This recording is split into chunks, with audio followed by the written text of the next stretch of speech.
CD1. Test 1. You'll hear a number of different recordings and you'll have to answer questions on what you hear. There will be time for you to read the instructions and questions, and you will have a chance to check your work. All the recordings will be played once only. The test is in 4 sections. At the end of the test, you'll be given 10 minutes to transfer your answers to an answer sheet. Now turn to Section 1. Section 1. You will hear a young student asking the social organizer of his school for information about organized trips. First, you have some time to look at questions 1 to 4.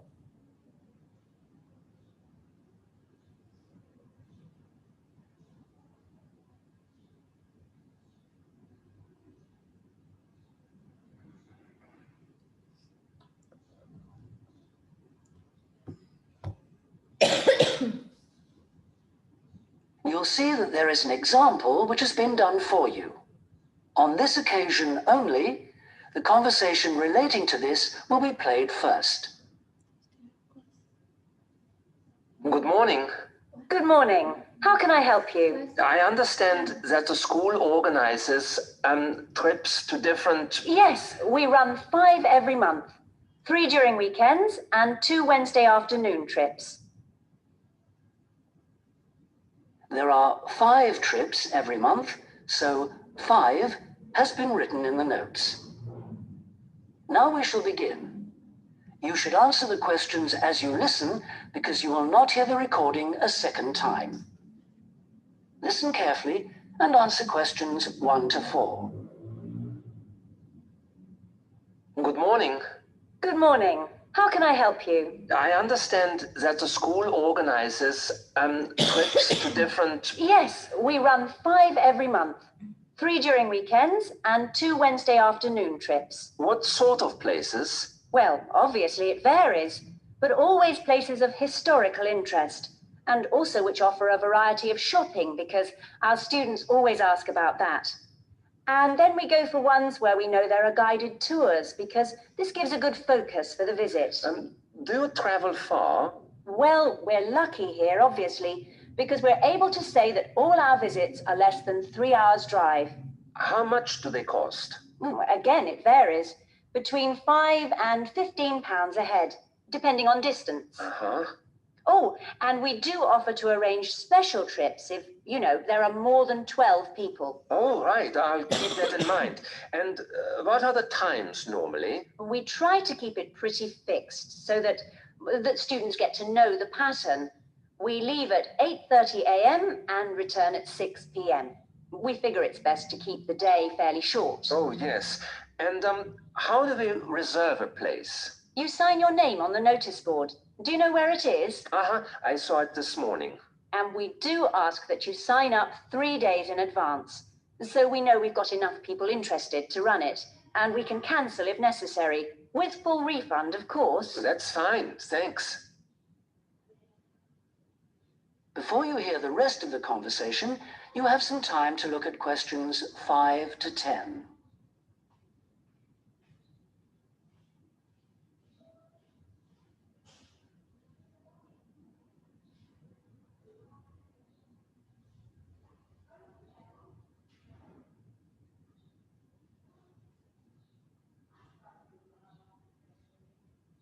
Now listen and answer questions 5 to 10.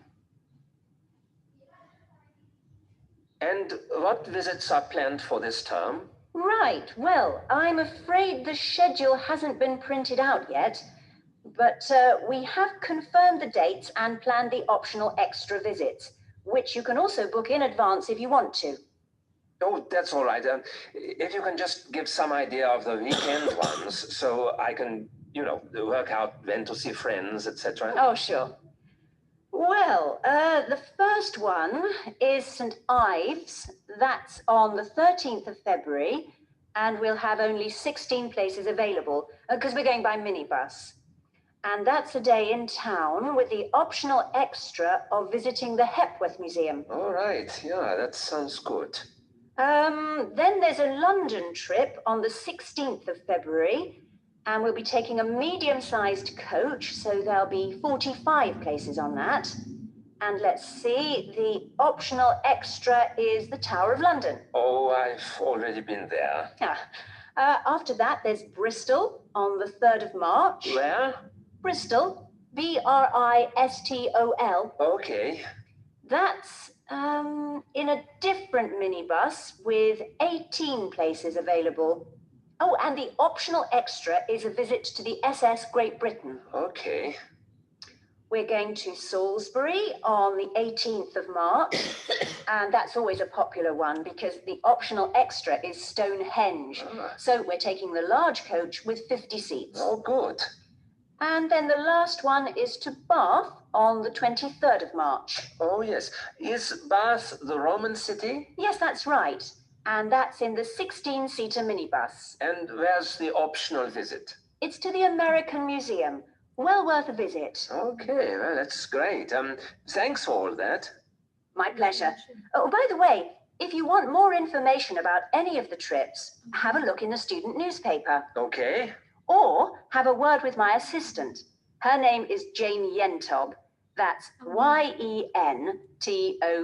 Right, I've got that. Thank you very much for all your help. You're very welcome. I hope you enjoy the trips. That is the end of section 1. You now have half a minute to check your answers.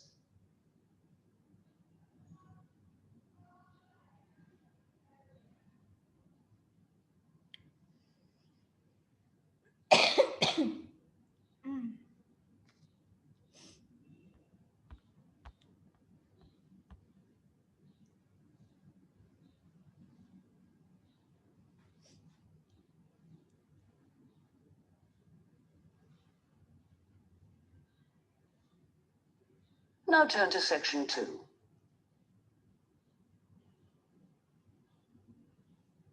Section 2.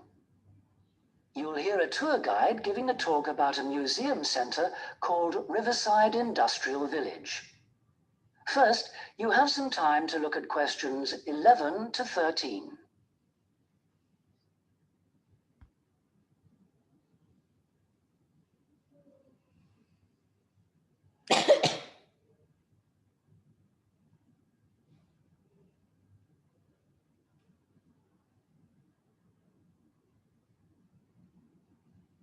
Now listen carefully and answer questions 11 to 13. Good afternoon, everybody, and welcome to Riverside Industrial Village.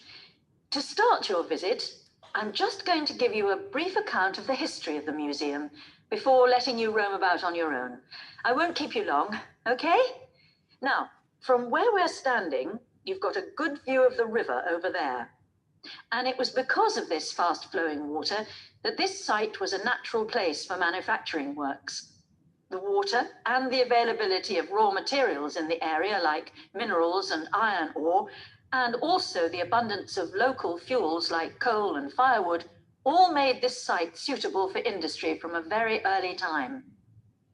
Water was the main source of power for the early industries, and some of the water wheels were first established in the 12th century, would you believe? At that time, local craftsmen first built an iron forge just behind the village here on the bend in the river. By the 17th and 18th centuries, the region's rivers supported more than 160 water mills, and many of these continued to operate well into the 19th century. But then the steam engine was invented, and then the railways came, and the centres of industry were able to move away from the rivers and the countryside and into the towns. So industrial villages like this one became very rare. So that's the history for you. If you'd like any more information, you can ask me some questions, or you can read further in our excellent guidebook. Before you hear the rest of the talk, you have some time to look at questions 14 to 20.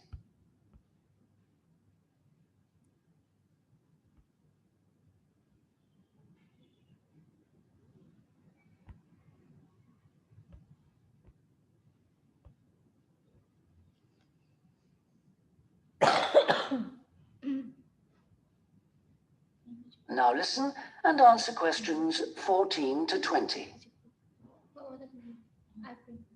Now, I'm going to give you a plan of the site, and I'd just like to point out where everything is, and then you can take a look at everything for yourself. I've already pointed out the river, which is on the left, and of course, running along the bottom is Woodside Road. Got it? Okay. Now, we're standing at the entrance. See it at the bottom? And immediately to our right is the ticket office. You won't need that because you've got your group booking, but just past it are the toilets. Always good to know where they are. In front of us is the car park, as you can see, and to the left, by the entry gate, is the gift shop. That's where you can get copies of the guide, like this one here. Now, beyond the car park, all the buildings are arranged in a half circle with a yard in the middle. The big stone building at the top is the main workshop. That's where the furnace is and where all the metal was smelted and the tools were cast, as you'll be able to see.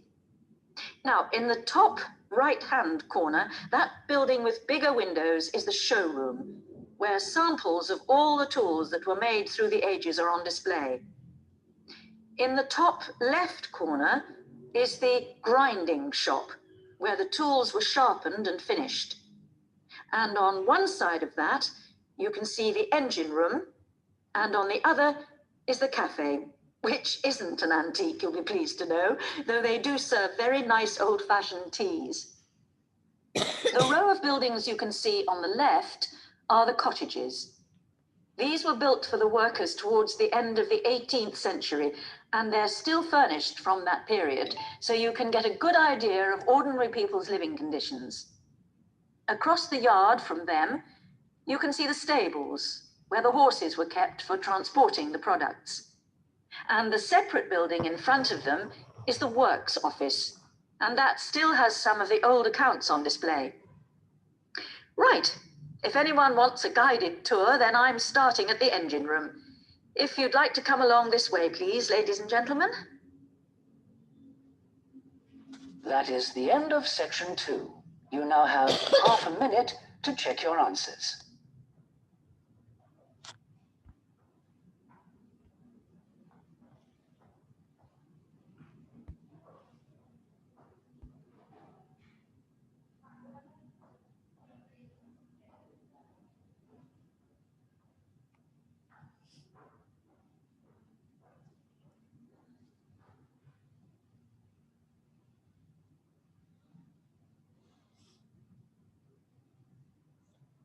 Now turn to section 3.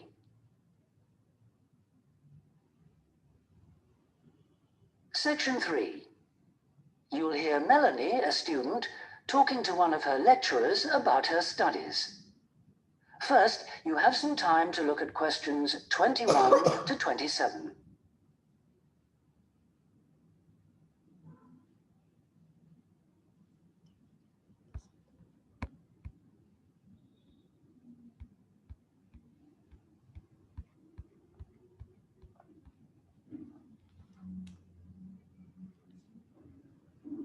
Now listen carefully and answer questions 21 to 27.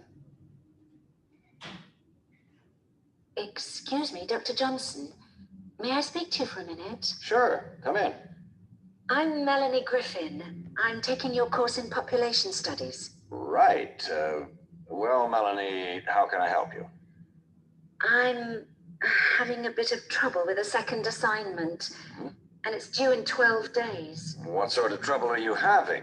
Is the assignment question a problem? Well, that's part of the problem. I've been having trouble getting hold of the books. I've been to the library several times and all the books are out.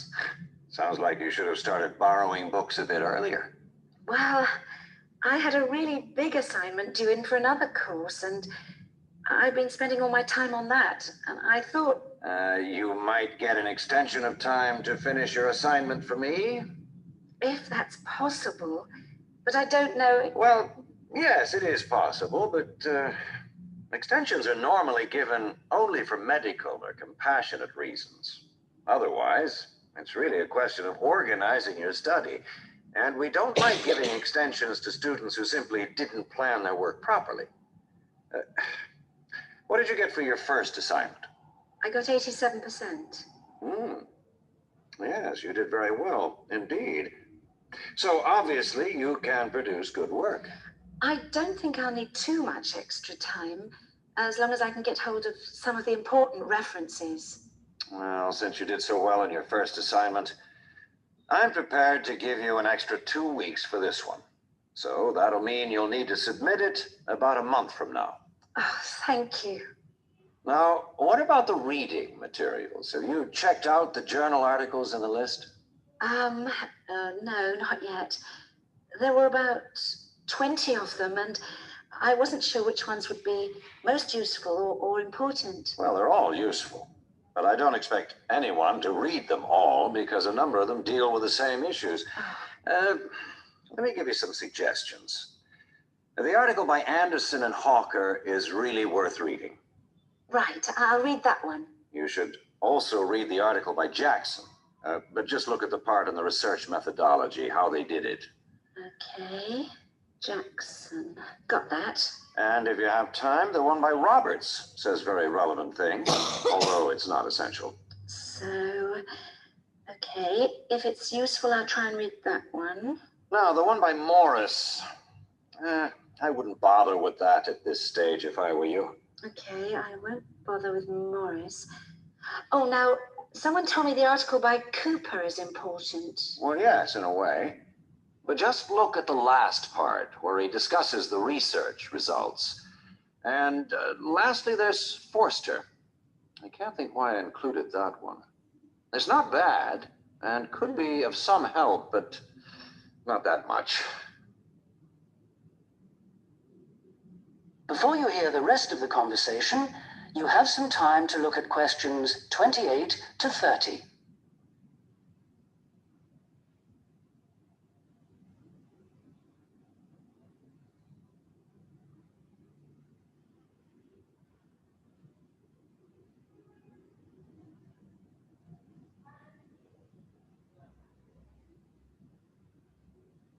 Now listen and answer questions 28 to 30. Now let's deal with the assignment question. What's the problem there? It's the graph on page 2. What seems to be the problem? It's just the bar graph showing reasons why people change where they live. Well, I've got a photocopy, but the reasons at the bottom are missing. Ah, okay. Look at the first bar on the graph. Now that indicates the number of people who move because they want more space. Oh, I see. Bar 1. Okay. Now, what about the next bar? Bar 2 is to do with the people living nearby, disturbing them. So they chose to move away to somewhere quieter. Now let's look at bar number 3. Another reason people change their place of living is because they want to be closer to the city. Okay. Proximity to the city is an issue. Now, bar number 4 refers to problems when the owner of the property won't help fix things that go wrong. In other words, the owner is not helpful, and so the tenants move out. Okay. Now, what about bar 5? Bar 5 is about those people who move because they need a bus or train to get them into the city or to go to work. Okay. And bar 6? Bar number 6 is interesting. That reason was given quite a lot. People moving because they wanted to be in a more attractive neighborhood. Oh, yes. Thank you very much. That is the end of section 3. You now have half a minute to check your answers.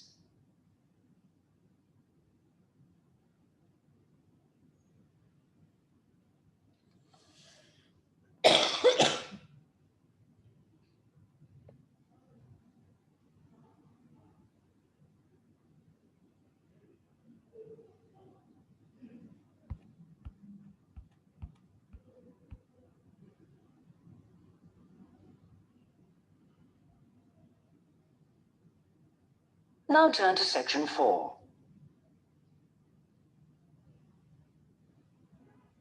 Section 4. You'll hear a talk on the subject of the urban landscape.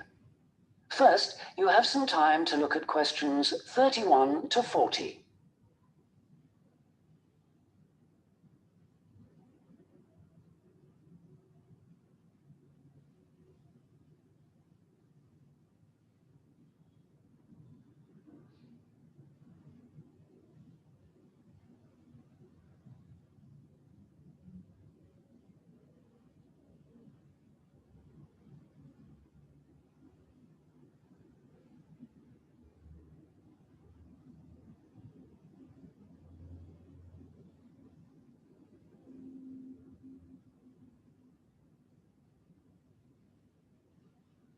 Now listen carefully and answer questions 31 to 40. Good day, ladies and gentlemen. I have been asked today to talk to you about the urban landscape. There are two major areas that I will focus on in my talk: how vegetation can have a significant effect on urban climate, and how we can better plan our cities using trees to provide a more comfortable environment for us to live in. Trees can have a significant impact on our cities. They can make a city as a whole a bit less windy, or a bit more windy if that's what you want. They can make it a bit cooler if it's a hot summer day in an Australian city, or they can make it a bit more humid if it's a dry inland city.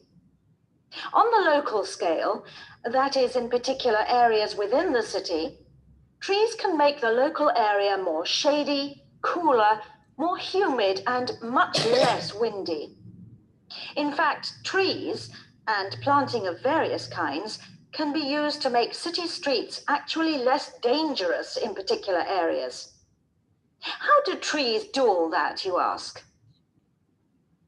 Well, the main difference between a tree and a building is a tree has got an internal mechanism to keep the temperature regulated. It evaporates water through its leaves, and that means that the temperature of the leaves is never very far from our own body temperature.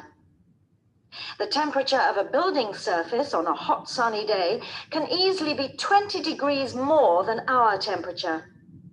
Trees, on the other hand, remain cooler than buildings because they sweat. This means that they can humidify the air and cool it, a property which can be exploited to improve the local climate.